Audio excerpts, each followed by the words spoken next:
Today I'm going to show you how to make seedless raspberry jam. You will need 700 grams of raspberries.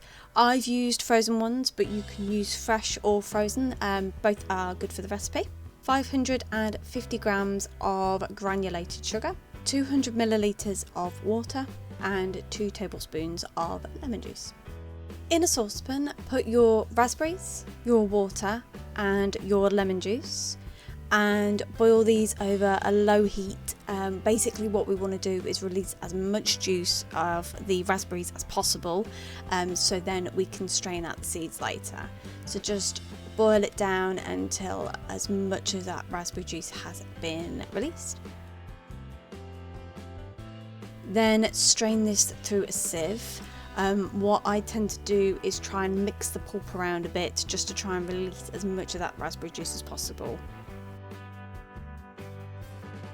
Then you want to return your raspberry juice back to your saucepan and add in your granulated sugar at this point. Put the mixture onto a low to medium heat and dissolve the sugar into the raspberry juice. At this point we want to put a couple of plates into the fridge, which we will use later on to test the setting point. Once the sugar has dissolved into the raspberry juice, you want to turn the heat up a little bit on the saucepan to get it to a rolling boil. And then we want to boil it for about 7 to 10 minutes until it has thickened up and reduced slightly. At this point we want to test the setting point of the jam to see if it's ready.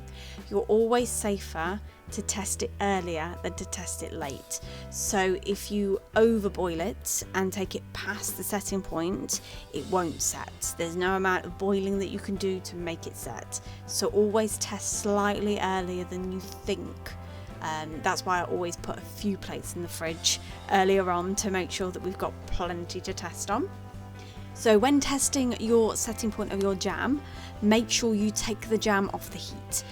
This is important to make sure you don't overboil it while you're testing the setting point. So you just want to take one of your plates out of the fridge and then put a good size drop of jam in the middle of it and leave it for a couple of minutes. Once a couple of minutes has passed and it's cooled down slightly, you'll want to drag your finger through the middle of the mixture.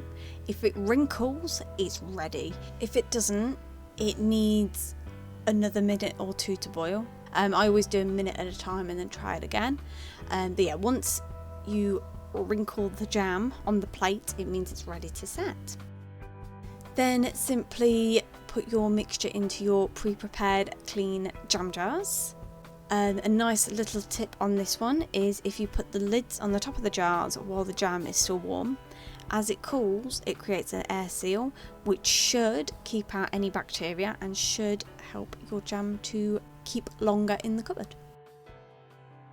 I like to serve my raspberry jam with freshly made scones, which I have done a recipe at the same time as this video for that. So I will link that video down in the description below.